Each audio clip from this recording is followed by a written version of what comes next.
Welcome back, ladies and gentlemen, to the Alt Kings, and today is a special episode. Today we are talking about safe practices with the one and only Crypto Scotty, the co-founder of Big Tiny Brand. How you doing today, Scotty? Hey, man, I'm doing great. Thanks for having me. Hey, everybody. Glad to be here. Definitely. If you don't mind me asking, just give us a brief introduction to who is Big Tiny Brand and what you guys do there. Yeah, so I'm co founder of Big Tiny Brand. Some of you may know of us. We're on Hedera Hashgraph, HBAR. Probably most of you are on HBAR. But yeah, we're a Web3 data security company, compliance as well. With regulations looming, we're probably going to see the regulations being applied to the crypto sphere next year. So that's basically where we shine. If you need your data security headers for your websites strengthened, if you need help meeting any kind of guidelines, compliances, GDPR, ISO 27001, all these things, especially for founders, you're probably going to come across this stuff. And that's what we really specialize in the entire crypto space. So not just on HBAR, that's for everybody. Most definitely. We did a whole entire half an hour with you guys at Big Tiny Brand, you and your co-founder as well. And that was Yep. a great time. If you guys are interested in checking that out, link will be down below. Plenty of information there to learn more about Big Tiny Brand. Today, it's all about safe practices. What do you got to say to that, Scotty? What I got to say, I'll tell you, every time I hear about how someone got scammed and the details of what really went down, I always think the same thing. I think to myself, that was avoidable. Yeah. There probably was a way to avoid that pain of losing everything in your wallet. And we decided to try to get you guys some info, especially on the Inform the basics. uninformed. Most definitely. It's very crucial. And I believe that if we don't have security on chain, what's the point of even building on chain? That's how I perceive it. If there's no security here to control the network in a way where people's wallet addresses, their seed phrases, whatever it may be, can't get compromised, what's the point of actually building? But there are ways of preventing a lot of these, and I can't wait for you to delve into them much more in this episode today. So let's get at it. Yeah, Where do you want yeah, to man. begin? Like you said, there's no safety nets right now. There should be. Definitely. We need there to be safety nets for mass adoption, but without being informed, without knowing the risks, without taking safe practices, you're risking your assets. You're risking whatever's in your wallet every time you use it. I've got a whole list of safe practices and just going to go right through them. And feel free to stop me if you have any questions, but I'm just going to run right through them. Most of the time, like I said, it's avoidable. Yeah. But the very first thing I always recommend is strong passwords. If you don't use a password manager, you need to. There's several out there. I personally use Bitwarden. I created one very difficult to remember and difficult to hack password. And that's the only password I have to remember. And I plug that into Bitwarden and it stores all of my passwords. And it's important to make unique passwords for every single account. Don't use the same password for every account. That's the worst. And these password managers will help you create a password. So it'll be random. It won't be words. It won't be something somebody can see and memorize. I use passwords as long as 40 characters with symbols and characters and numbers, uppercase, lowercase. It's impossible for anyone to see my password and even use it. They have to stare at it for a while entering. That's the majority of my passwords, and no two are the same. Password Manager helps you create very strong passwords. And if you don't have strong passwords, then the rest of everything you do past it may be unnecessary. Safe practices really starts here. You need So it to secure incubates all your everything. info. Yes, basically. Okay. Now, once So you have your password set up, go ahead. Do you have a question? So pretty much, you basically, like you saying, once you have your password set up, there'd be Oh, one your main mic is cutting password. out. Oh, is it? How's that now? It's cutting out. Yeah, there we go. Better? Okay. So basically, there's that one main password that incubates all of your other diversified passwords, correct? Yeah, yeah. The one password, that's the company. There's one called LastPass. The whole base of their name is this is the last password you actually have to remember. So you have to create one password that you remember, and behind it sits all the rest of your passwords. Gotcha. So make it a good one, make it a Do they doozy. have do they give it where on the iPhone and I'm assuming Android as well, where uh, Apple has where you can connect just through the memory of it, the password being stored within your phone. Do they provide things like that so it's super easy to just to have each password for each account just implemented, or do you have to So go you back have, and look through it? yeah, there's phone apps and browser extensions that make it easy, but accessing these passwords are more difficult than like your Google browser where that Gotcha. saves it. These passwords, most of the time, like I keep mine locked. So after 30 seconds, if I haven't used the passwords, it locks. And then when I go to open it, I have to put in a pin. You can do a numerical pin on the PC. You can do biometric or pin on your phone. But whenever you open it fresh, you have to use your main password. Every time I close Gotcha. my browser, when it comes back, I got to use that long, difficult password every time. But once I open it, then yes, it's pretty easy. Gotcha. Well, that makes sense. Is Bitwarden a free platform? Or is it you have to pay for it? So Bitwarden is free. Pass is free on one device, but if you want to go to multiple, like PC and the phone, they charge a fee. I'm pretty sure. Sure. This is information based on a while back when I signed up. But yeah, Bitwarden, PC, and I use it on all my browsers. Actually, I have it as an extension. Most definitely. And I love how you said some of your passwords, most of your passwords are 40 plus characters long.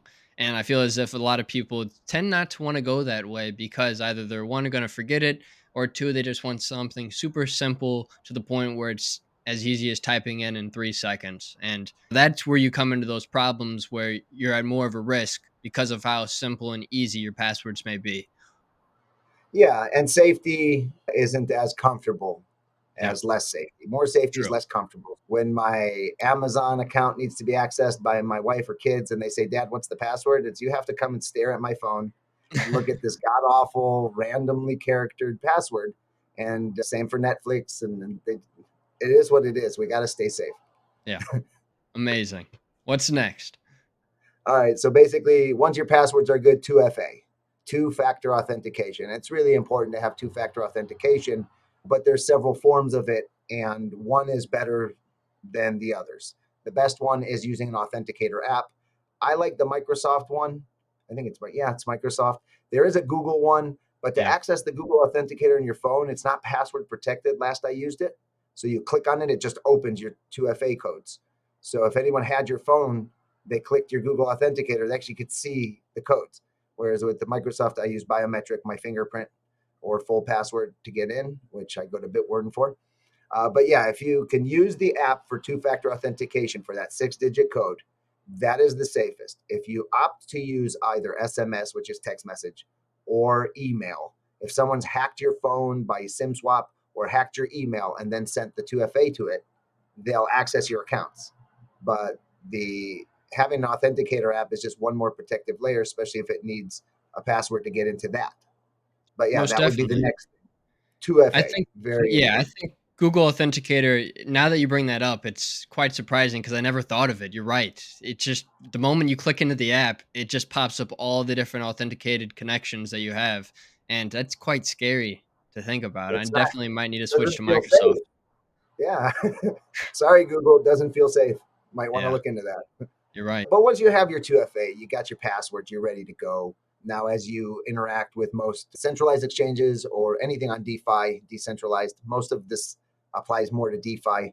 Centralized exchanges just make a good password and 2FA and you're good to go.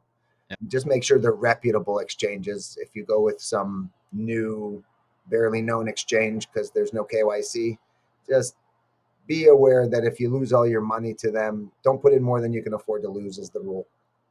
But yeah, use reputable exchanges, reputable wallets, MetaMask. Everyone knows MetaMask, but there's out there plenty of other wallets. And if you're not sure, check on them or use one that's reputable. We got Great Hashpay, point. Wow, Kabila. These are, MetaMask, king of phishing. yeah, you just, I use so many different wallets. I use Phantom and Soulflare on Solana. I use Hashpack on HBAR. I use and Kepler for Cosmos. So there's all these different wallets and all these different interfaces. But I make sure to use the ones that are reputable, that are big, audited. Make sure they're safe, especially if you have assets to protect. And Yeah, if you're going to use ones that are less reputable, don't put money in there you can't afford to lose. Is the best. well Now, said. when using wallets, you got several different setups. Most of them are seed phrase wallets. So you have a set of words, 12 words, 24 words. I've seen 25 words, all kinds of different amounts, doesn't matter.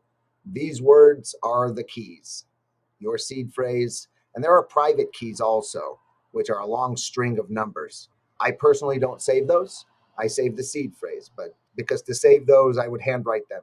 I do not electronically copy paste.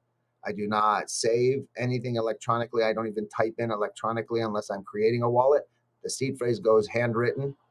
And when there's a lot of assets to protect, redundant backup copies of handwritten seed phrases is my method, and keep them in multiple residences in case one house burns down. It's a piece of paper. I'm going to need that piece of paper. Or a fireproof safe work as well. Fireproof safe. Basically, if you have a lot of money, the more money you have, the more measure you should take to protect your seed phrase. But Most with seed definitely. phrase, write it down. Don't type it in unless it's hot wallets that you don't plan to put assets in. Don't ever type in a seed phrase anywhere other than when creating a wallet, and always handwrite it down and keep it somewhere safe, secure, Yeah, most privacy. definitely. It's the And most important part. the seed phrases come from the typical wallets. You have your hardware wallets and your software wallets. What would you say some of the pros and cons are compared to using hardware wallets versus software wallets in terms of security, would you say? Because obviously we have wallets like Decent, Ledger that are physical wallets. Actually, where's it at? Treasure, treasure. Got my Decent wallet right here. It's in its Nice, box, anyways. nice. People love And then you those have your devices. software. What would you say? Is there any big differences that justify whether or not to have one or the other? So, yeah, this is a hot topic for me. Okay. Let me first explain what a wallet is by my understanding. And if ever I'm wrong about anything, I'm happy to Of course. hear if I, because this is an ever growing and it's all new. So we're all just learning. Some of us might be masters, but some of us are still learning here. So basically, a wallet is an interface to the blockchain, whether it's a hardware wallet or just an extension or a phone app. It's basically just an interface to the blockchain. Your coins, your crypto, your NFTs, everything that you have in crypto is on the blockchain. It doesn't sit inside any wallet. The seed phrase are the keys. You can use any wallet that has the same amount of seed words. So if it's a 12 word seed wallet or a 24 seed word wallet, any 24 seed word wallet should work with your 24 word seed. If it's a 12 word seed, same thing. Most wallets are multi compatible with most chains Yeah, nowadays, especially. So the wallet itself is just the interface. Same goes for a hardware wallet. And this is where people are in strong disagreement with me sometimes, but I don't see an extra benefit to a hardware wallet. I actually see a false sense of security there. And I'll tell you why. perfect. Most people think that their crypto is on that hardware wallet. It's not on that wallet. That wallet has now been given the seed phrase to interact with the blockchain to see what you own over there in the chain. It's not actually, so if I have your seed phrase, even though it's on your ledger, if I have your seed phrase, I just go and create a MetaMask or a Hashpack or whichever wallet is that chain, and I can just access all of your assets. So for me, I feel like this hardware wallet is just a device that's not giving you added security. It's giving you a sense of security. And people Yeah, need that sometimes too. It's a nice peace of mind, as people call it. But if you're going to get phished, which is the most common, and we'll talk more about phishing, but if you're going to get phished, meaning you're going to click, you're going to trust the source, you're going to approve the transaction. It really doesn't matter what wallet you're using if you're going to be scammed by you approving a transaction. good point. Most scams are you approve a transaction. Unfortunately, you didn't realize it was malicious. That's like most people who get scammed. I didn't know it was going to drain my wallet. It's not you woke up and stuff is just gone. You clicked yes and it's gone. So the hardware wallet won't prevent you from clicking yes if you've been misled and they got you and you trust them, and you shouldn't be. So if somebody's giving you a malicious link to a fake website and you're clicking to interact with your wallet, cold storage, hot storage, it don't matter. You're going to click yes. So Yeah, hardware that's wallet for me is not what I would do. If I had a large amount of assets, I would just interact with the blockchain using a wallet on my phone or on my browser. And when I was done interacting, I would delete the wallet completely. all the information is on the ledger, it's on the blockchain. And whenever I need to interact with that information, I simply need my seed phrase. I can recreate the wallet every time to interact, especially when it's large assets that I really want to protect. That to me is stronger safety measure than a hardware wallet. And what do you do if your battery dies or it malfunctions? You still have to go get your seed phrase and re-input it. I'd hate to Very think that true. somebody thinks, oh, I have my hardware wallet. I no longer need my seed phrase.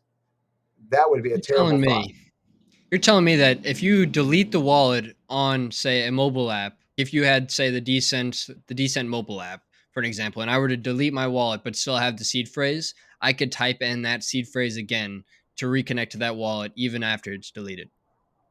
If you have the seed phrase, you can download every single wallet to your browser that interacts with that chain and put the same seed in every single one of them, and they will all work for Wow. your assets that are sitting behind those keys. Those are the keys to a set of assets on the blockchain. So That's I've really had it before, two wallets on my phone, Trust Wallet and a MetaMask with the same seed on both.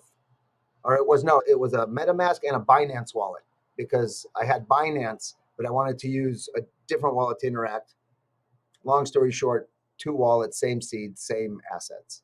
That's incredible. I actually just came across that recently on Cardano. Yesterday, actually, I was just messing around with different Cardano wallets, just looking into their NFT ecosystem and whatnot.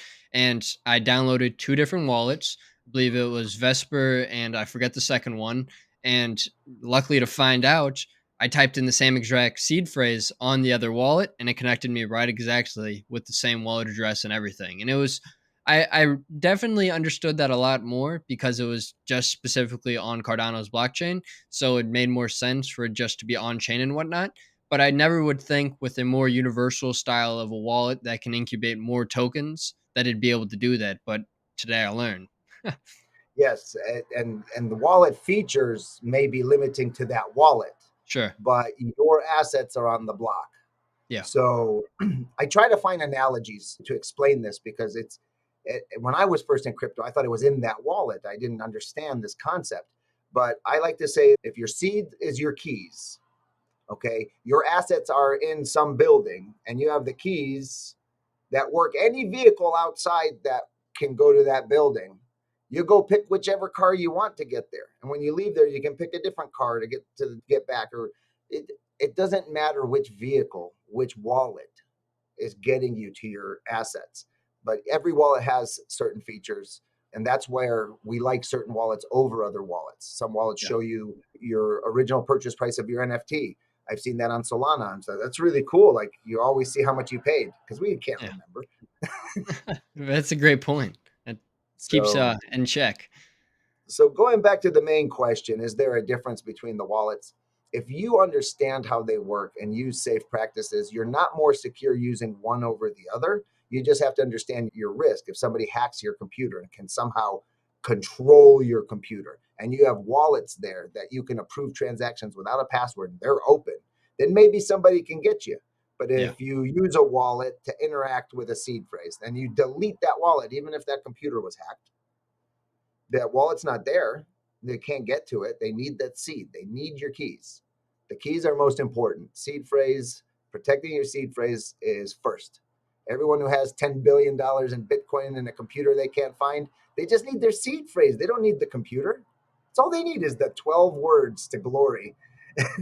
Pretty much. It's quite So, insane. In so also that's some wallet. cases, though, they don't necessarily just need the seed phrase. They just need to remember the password or whatever pen that they utilize for that wallet, which they seem to always forget as well. They better pray that the wallet with that seed is still active and didn't True. need an update or something because if you create a wallet and you put in your seed, it wants you to create a password now. That password is only while the wallet is there. If you delete it, that password is gone. It doesn't matter. That password is just for while you're using that extension. And then once you delete it, if it's the app in your phone, that password no longer matters. You have Makes to sense. recreate the wallet. You're going to have to recreate a password or go grab that old password and tell it, just use this one again. So wallets are a vehicle to access crypto, but your assets are never in. the wallet, so to speak. They don't physically reside there. If you lose a wallet, you can still access it with your keys. Most definitely. I learned something today, and I hope you all listening did as well.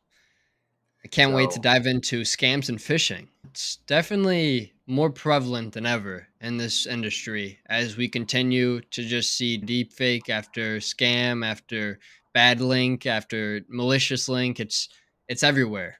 What are some of the common scams and phishing tactics in the crypto space, and what are some of the steps people can take to recognize them and avoid falling victim to these threats? basically, start with the simplest ones. FOMO scams, I call them. Somebody comes into a server and this mint is $1 and click this link, don't miss out. And you click and you interact with it and it drains your wallet. And that's the first one. That's the Yeah, easiest one. Another one is getting hold of a Discord. If your Discord is hacked, they can put into announcements and make it look legitimate with links and tell your entire community, hey, click here, link your wallet. We need you to approve a transaction. And a lot of people will just believe it. gotta say And something. I fell victim to that scam before, and I've learned from my mistakes. Let me explain, as I just want to go into a brief story as you mentioned that. One day, I was the community manager of a community called Expector.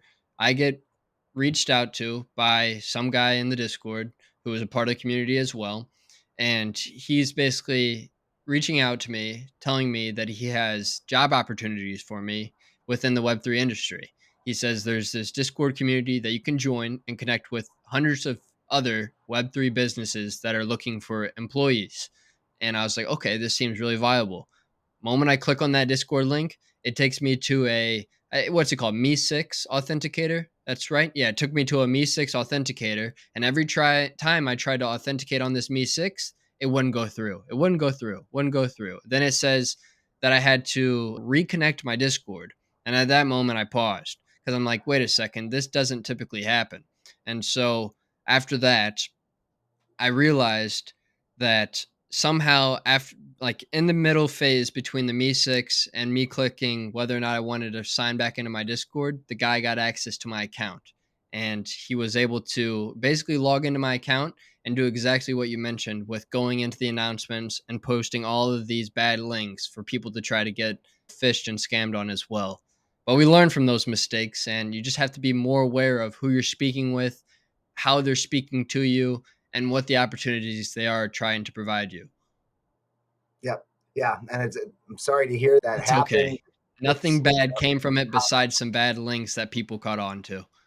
and at least they were very, what's the word I'm looking for, loud about their scam. You guys who ran the server knew right away, oh Yeah. shoot, this is a scam. They can run quiet scams by hacking a server but laying dormant in the server, changing and embedding links. Imagine if they went into one of the pages on a server that the community can't type in, and they go, but they got permissions now because they've hacked the server, and they put in a malicious link in there, but make it look like it's a legitimate link. It'll say the name of your project.io because that's your URL. But an embed means that when you click it, it doesn't go to it goes Yeah. to a link that they provide that's in the back end of that click. So you click what you think is going to somewhere safe, and they take you wherever they want. And they create a website, or in this case, the Me6. They make it look like it's a Me6. Anybody It could looked get their identical. and make it. And this is where our habits will save us. Our safe practices will save us. Okay. Use if it was a wallet filled with assets that you were clicking with, I would ask you, why'd you do that? You should have used Yeah. the hot wallet. Connect with a different wallet. But again, we have this trust thing sometimes, and we're all guilty, even me. We're all guilty of this. We do it. But my safe practices that I've adopted have helped me. I've had several wallet drains where I used a wallet that was empty. It had $1 worth of coins in it, enough for that cheap mint that I'm Yeah. FOMOing into. And sure enough, it drained the wallet and I got nothing. And then other people in the same server that were clicking the same links were like, oh, they just took everything. And I'm like, what's everything? They're like, it took this much money in these NFTs. And I'm like, oh, shoot, we should just use an empty wallet. And they're like, yeah, now I know. It's the worst. It's so terrible to see because it's so much fun in the space until something like that happens. It can ruin all the fun, and that's Yeah. just not okay. Ruin So, lives, people's so financial yeah, lives. Some people, this is their investment. This is where their investments are. They don't buy stocks, they don't buy real estate, they don't buy bonds, whatever it may be. They buy cryptocurrency because they see the future of this technology. And all it takes is one bad scam to drain your main wallet. And then there you are, tens of thousands of dollars lost forever. oh The yeah, likelihood of getting that back is slim to none unless you're sitting on a couple hundred thousands of dollars to go to some embassy to find somebody in a foreign country and then crack down on whatever it may be. I don't, And the I don't majority of think times, yeah, it doesn't even you work. can. It's not recoverable unless it's centralized money. And even when it's centralized money, it's still hard to recover. Most of the time in the real world, when theft occurs, there's insurance to cover it because the thieves True. usually keep the money they steal, but we're covered. So in crypto, if they take all your assets, and you're right, there's people's entire lives there. People are very drastically affected. It could be emotionally taking tolls on people. And I've heard stories of people just going through the worst because one day they're on cloud nine with amazing expensive assets and the next day they're gone. So that's a terrible occurrence. But so these are common, but phishing, links, emails, any way to get you to click on a link. They can take you to a website that looks legitimate. They change one letter in the URL and you don't even notice. Instead of an I, they put a one, or an L, they put a one, or instead of Yeah. a O, they put a zero. And you don't even notice that it's not. If it's on Twitter, it's they create the same account, but the your actual name, Yeah. your name is different. So they can put whatever they want. But if you just look at the Twitter handle, You can that's where already you're going tell. to see that it's somebody else. And with the Jupe airdrop recently, a whole bunch of scam ones popped up, and I almost clicked on one, and then I saw it said something different. It's instead of the correct. Yeah, it was. Yeah, trust me, it happens all the time. So all Scary. these different avenues, they're always trying to fish you. They're always trying to get you to click. So if you've clicked, that's bad, but you need to form these practices of being aware when it's asking you to connect a wallet. That's when you need to stop. If something is asking you to connect a wallet, it's good to go to the source. Disconnect from that website. Just when I say disconnect, I mentally say, now let me go figure out who this is, what protocol this is, find their Discord, find their Twitter, make sure I'm on the correct website. Even if it's somebody in your DMs on Twitter and you think it's somebody you know, go to them on Discord and say, hey, is that you I'm talking to? I do this all the time. People laugh and they tell me, man, you always check, huh? I'm like, I'll always check, of course. Yeah. If it's money involved, transaction is happening, I double check. They laugh, but they love it. And that's why I do what I do. And that's why I'm trusted to do what I do, because I always take two steps to do what takes one step when it comes to money changing hands, when it comes to transactions being approved. I double, triple check. It's It's the smartest way to tedious, be. but yeah, it keeps me safe, especially if you're moving $1,000 or you're moving $5,000 and you make a mistake. It's a painful mistake. So Yeah. I double, triple check everything. I've watched people social engineer. That's the next big scam, social engineer. And that's a little of what I was just touching on, faking accounts, faking somebody Oh, that deep you fakes. know, Yeah. pretending to be someone. Then deep fakes. I didn't even mention that, but you've mentioned it now a couple times. Deep fake is the scariest one. Anybody could listen to this, record our voices from this video, and then use deep fake to use our voices to say anything. And they could reach out to anybody we know and use our voice to say anything they want. Oh, I'm in trouble. Please send me money. Here's an account. Yeah, trust me, it's my friend's account. Send me money. You think your family's not going to send them money? Deepfake is scary because they can even video. It'll be you talking with your voice, and it's just deepfake. It's not even you. Shit, Scott, you just tripped me up on that one. I Double, triple can't check. I couldn't even think I never thought of it getting to that extent. I've seen deep fakes of Joe Rogan's voice and all these influential people's voices and whatnot because they have these apps on your phone now where it's AI voice chat box apps where it's like you can be President Barack Obama one day and then The Rock the next and whatnot. And so I didn't think it would get to that level, but it's so simple. Like all it takes is a 30-minute video like this to get understanding of my voice through AI recognition. And then next thing you know, they're out there threatening people. with my Oh voice yeah. and whatnot, or anybody's voice. Well, It's that they easy. don't need this video. They Yeah, just need to cold call your cell phone and you saying, hello, who's there? Who's there? That's yeah. almost enough. That's a start. Then they keep doing that or find a video or anything just to collect a little bit of info and they can already start their scamming. So Sheesh. when it's with money, I use many apps. We have Discord, Twitter, we have Signal is a very secure app. WhatsApp is another good one because these require phones. Yeah, So they would have to, a scammer would have to orchestrate such a socially engineered scam to catch all your social platforms and fake being someone to take your money. You must be, that's a lot of work. You must have a lot of money if they're coming after you. And if you have a lot of money, you need somebody more qualified than me to help you manage your money and your safety practices. This is for people who are not putting millions of dollars in. If you're putting millions of dollars in, definitely seek professional assistance to ensure safety most and definitely. diversification. But for everybody else, and if the millions are nothing to you, you deal with millions like we do with hundreds. Then please, by all means, use my practices. Couldn't There's say better. the degen whales are out there, and they're dropping millions on NFTs and selling and buying, and I don't understand it. But let's go. Let's go and let's grow. Anything else, Yeah. Scotty? Any other safe practices you want to highlight? Yeah, yeah. So a couple things real quick. Okay. If you have high value assets, diversify. Okay. Don't put a lot of high value assets in one wallet unless it's like a cold storage, like you delete the wallet, you never use it. It's a wallet you created in a safe space and you're 100% sure it's safe and you have the seed word very safe, then by all means do that. But in general, high value assets that you're interacting with, NFTs you're buying and selling, coins you're buying and trading, separate them. Don't put all your eggs in one basket. If you're interacting with protocols, NFTs that you stake, create a wallet for those NFTs. If I have 4 NFTs from your project and I'm staking them, those 4 get their own wallet with your name on as my name for that wallet, and I stake them, and then every wallet or every NFT project that has a utility that I'm utilizing gets its own wallet. NFTs I'm selling go into one wallet. NFTs I'm holding go into another wallet. High value asset NFTs get separated into multiple hold wallets. And if I'm selling high value asset NFTs, I'm careful and I separate them into individual wallets to list at market so that if one of them is compromised, I only lose the one NFT. This is for high value stuff.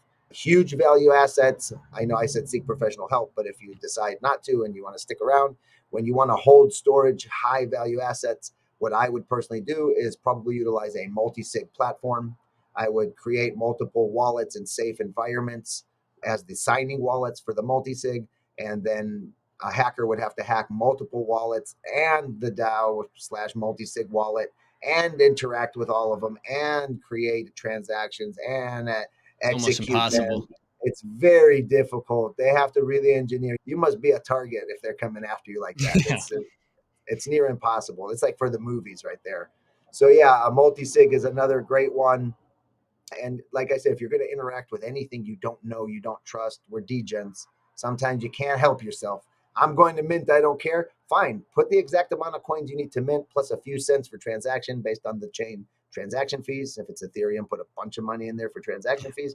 And that's just how it is. And go away with an empty wallet. And if you got a wallet drainer, you lost very little. Now, coming to these wallet drainers, real quick, very important.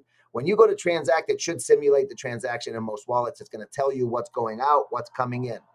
Sometimes it says it cannot do that. Every scam that I've been drained said it could not do it. Every wallet drainer could not simulate, especially on Solana, cannot simulate the transaction. It doesn't understand what it's about to do, is what the wallet is saying. I don't understand what it's telling me is going to happen, but if you want to approve it, we'll try this. So do that with a hot wallet that has almost nothing in it. And yeah. if you get wallet drained, you're losing almost nothing. Don't connect wallets with assets to any protocols or platforms ever unless you 100% trust them ever.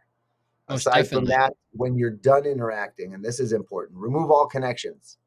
How many times have you heard, oh, this platform got hacked? If you interacted with it, go make sure to remove connections. It's like, why are you waiting for that notification?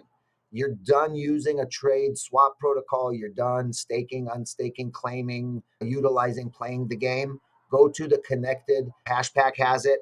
With the Different wallets Explorer. have different methods. Ethereum, it costs a lot sometimes to disconnect, but if you have assets, you might want to protect them. But yeah, Yeah. disconnect every time, 100% of the time. If you're staking stuff, it stays staked. If you're selling stuff at market, it stays at the market. And when it's sold, the money comes to your wallet, even if you've disconnected. The disconnect just doesn't allow it to see your wallet or request transaction approvals.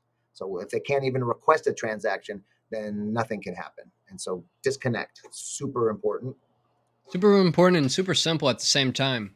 I wanted to mention one thing based off of what you said earlier about diversifying with your wallets. Do you think it'd be best to diversify per chain? Say if it's HBAR, just focus on HBAR only being an HBAR wallet. Say if it's XRP only being an XRP wallets, or do you think it'd be better, or I guess it wouldn't necessarily matter if it was just in multiple different wallets that were the same? So say multiple decent wallets, multiple ledger wallets. How would you look at it? The way I look at it is, for example, what you were saying. So a lot of wallets are chain specific. Yeah. Hashpack is for HBAR. You can't use Hashpack for another chain. But Yep. then you have wallets like Kepler, which is like all of Cosmos is on Kepler. There's so many chains on there. So what I would say to this question is most of crypto is going interchain. Okay, most of cryptos. HBAR is EVM. Okay, Ethereum and Polygon, they're EVM compatible. Okay, the Cosmos is going. It has EVM compatible bridges, and will probably adopt some form of EVM compatibility into their eco. So I guess long story short, total value of the wallet is probably what matters. If you have $100,000 and that's all you have in the whole world, and that's like your everything, I would divide that into probably anywhere from 5 to 10 wallets, Yeah. probably, unless it's you're holding all of it in money and you're not going to touch it. Maybe 2 or 3 wallets or a multi-sig. But if all you have is a couple $100 here, a couple $100 there, then separate based on utility. Separate based on how you interact. If it's like there's certain NFTs, I'm always going in and claiming the staking rewards and stuff. Those wallets are specific. That's all it's for. So in the diversification, you have to manage your risk. To some people, different amounts of money differ for them. So when it's seemingly a lot of money, take more measure. The more you have to protect, the more time and energy you should spend towards protecting it. Well said. That's yeah. You couldn't have said it better. This is what we do. I want people Yeah. to be safe. I want us all to have a good time. I'm a founder, but I'm a true degen at heart.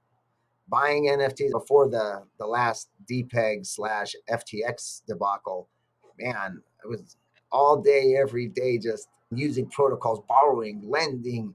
Oh, there's a mint. Let me go borrow 100. Let me go borrow $1,000, Yeah. and then buying. I love Crazy. it. So the idea Me that too. people are getting scammed and stuff, sometimes just for lack of understanding, it pains me because then they don't get to enjoy all these things that we enjoy so much. The You're right. excitement of a trade, of a winning trade. Yeah. That's a great You know, point. It takes the fun out of things, especially once you get burnt once. Because once you get burned once, it's hard to pull yourself back into the ecosystem depending on how much you lost. And it can be really demotivating. It's getting liquidated leverage trading compared to margin trading. The liquidation is one of the worst gut feelings that any man could imagine, besides getting their wallet completely drained in the matter of one click. let me tell you, many know me in the Luna space because I was one of the many who got liquidated on Anchor Protocol. It's a lending and borrowing platform where you can leverage your Luna to borrow dollars.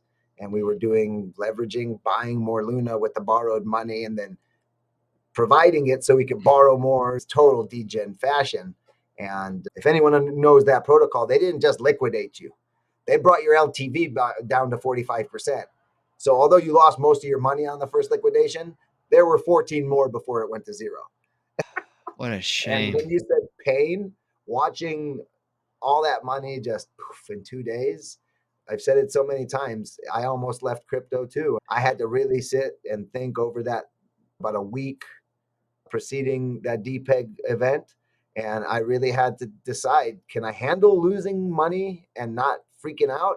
Or do I need to stop doing crypto? But here I am, worked through it, the whole bear, built a project, been trading in and out, was not profitable in the bear. So I can't consider myself a good trader, but man, I'm not going nowhere. I love this place. That's what I call a committed man right there. He's dedicated to the space and very thankful to have you here today, Scotty. Is there anything else you'd like to highlight on safe practices before we head If out? anyone has questions, man, reach out to us. Drop them You below. can find Let's me run it in, back. yeah, you can find me at the Royal Kings. You can find me at the Big Tiny Brand. Uh, I'm always happy to talk, chat, and help. So don't hesitate if you have a question or a concern. Just come on out, man. We're here for you guys. We're all about community. Couldn't have said it better, and I completely agree with you. Scotty, thank you once again for taking the time to join me on educating the uneducated on safe practices. I hope everybody who was able to tune in today was able to learn something from this video, as I truly believe I learned something. So I think people out there who aren't necessarily too informed, they should definitely be learning something as well. But on that note, we will see you guys in the next episode. Peace. Thank you. Ready to transform your learning experience? Step into the future with the Learn to Earn platform on Hedera. Choose how you learn. Academic books in hard copy or NFT form. That's right, NFTs. Whether you prefer the traditional feel or a digital interactive journey, the choice is yours. Dive into the NFT, not just for the book, but for all the tools you need for success. Download the book, access tests, all within a seamless, immersive interface. Forget traditional logins. Simply scan the QR code, connect to our platform, and start your Learn to Earn journey. Pass your tests and watch your success turn into real rewards with Gcoin, our exclusive digital currency. Imagine learning at your own pace, acing exams, and reaping tangible benefits. It's not just education, it's a transformative journey towards success. Join the future of learning at gilmore-estates.net. Scan, learn, earn. It's that simple, and it's revolutionary.